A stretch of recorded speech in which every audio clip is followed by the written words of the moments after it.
What do you think kids owe their parents? Thank you for this opportunity. Okay. Yeah. What do kids owe their parents? I think it depends on what the parents gave you. Oh, okay. This idea that Okay, then let's start with parents. What do parents owe their kids? I think I wanted to say aura for aura. Yeah. But what do parents owe their kids? I think at the very least, care for survival. Yes, quality care for survival.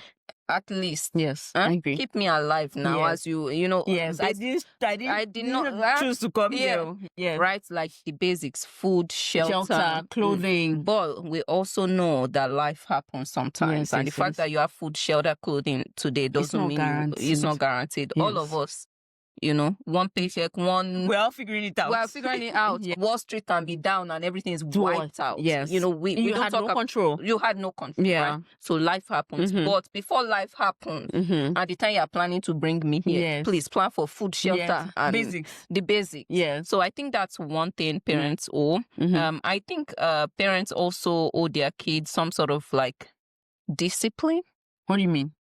Like, because you have seen this world, bits, you've seen some way you can help me prepare for it. Yes, in the sense that not everything is permissible. Yes. I think guardrails, please. Set rules. Okay. Some will not make sense, but when they get married and have their kids, let them go and do the ones that make sense. That's not my problem. You've done your in this house there are rules. Hello? Right? Yes. So some discipline to help me navigate the world. Yes, as an adult. I also think to an extent you owe your kids some presence. Okay. What do you mean presence? Now it's difficult because I'm working. Sometimes those things are conflicting. Yeah. But yeah. What do you mean by presence? presence? Like, I don't want you to have a kid and somehow you've already budgeted for your child to be raised by your sister. No, now. Or at least the church can, or something. No. I'm just like, parents need at least some kids need their parents to be present. And we can all define. I don't want to stay 24/7. Monday to Friday with my daughter, but we all know it's good for the quality time. Yes. We and the last thing, and probably number 1 or 2 on the list, if I were to rank. Kids deserve a good home. Okay, where does love come into place? Like a home where there's love, where there's not home as in house. Okay. Like, do not bring me into a setup that is already shaking. Yeah, chaotic. Because I'll shake it more. Actually, kids will test. They will test the foundation. Yeah. So, they will like, test it. If you already know, as an example, maybe you and your husband are already talking about a divorce. If you can, I don't think that's to the best of your ability. That's not the time to bring in this set of twins or whatever, right? Because kids deserve love. Yes. And those things happening in the home, they shape those kids. So I'm already seeing it with my daughter. Even subconsciously, they shape. The moment one person hits the other person in the house, there's no love, daddy doesn't talk to mommy, they'll bring it. It shapes their lives in interesting ways, and you won't hear it on one day you go to school. His teacher that knows all your stories. That's when you'll be like, oh, this child was capturing everything. Yes. Now, given that, let's assume that a parent does those things. What does the child owe the parent? And I want to hear what you think about this. But like, what does the child owe the parent? Yes. I think if your parents are scared for you, you owe them care. Yes. If your parents are sacrificed for you, you owe them sacrifice. Yes. Please, let's be clear on that. Yes. Right? That's why, like, it varies by family, your situation and everything. But if your parents have sacrificed and you saw it, not that you weren't, you were aloof. But if your parents have sacrificed, you owe them sacrifice. Yeah. Right? Yeah.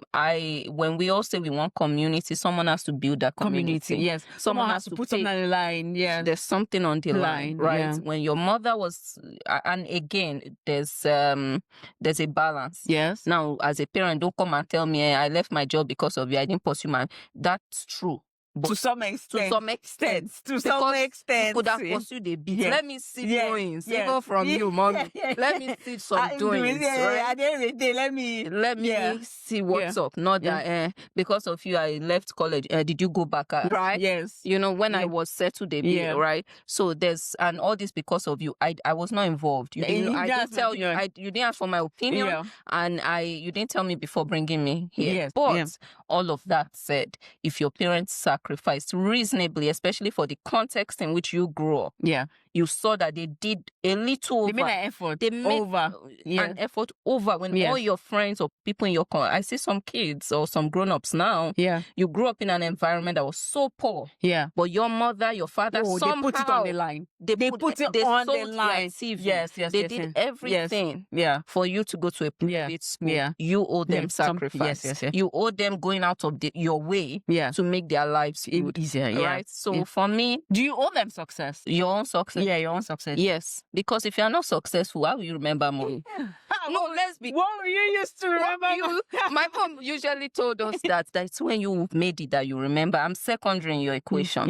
If you've not made it to an extent, you actually not even remember it exists. And that's the truth. That's true. If you're still trying to put food on the table, so you owe them success. When, at least for their own. At least some minimum, you should be able to take care of yourself and remember them small. Now, everything has boundaries. Don't now make your mom or your dad call the shots over your entire life, and if you don't send them money, you're like, please. In fact, don't put your properties. Move on your properties. But do you owe them obedience in that old age? Like pursuing a career that, I mean, they've invested in your education. They put it on the line. Do you owe them pursuing that career, that doctorhood that? No. No. If they want to become doctors, they should go back to school. But it's never for you now. No, it's never. Now, go. At 70, if you're really passionate about medicine, I think you should go. Let me sponsor you now. You've sponsored me, I'll sponsor you. Go. Even if you die before you graduate medical school, I'm okay with it. You tried. You lived your life. You know, and I'll totally do that. I'll pay if my mom wants to go to medical school. Go now. Go. Pay for that. Go. It's not. I don't like excuses. You cannot. Now you don't have kids, you don't have this. So what's your excuse? What's your excuse?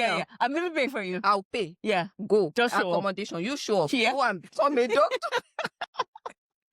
Even if you end up, you know, even if you don't practice. You don't practice. Go now. Collect the degree. Not that, no, I don't owe them doing what they want, like career-wise. I think that's 100% fair. Now, do I owe them success? Yes. Whatever I choose to do, I have to be successful. I have to be successful. Because someone put their lives on the line. Don't be playing like that. Someone put their life, their well-being, their health, you know, their own success. Yes, on the line. So I'll be reasonable. I owe you success. However, way I define, that's up to me. That's up to me. What career I want. But I'll be successful so I can also care for you and make your life a little better.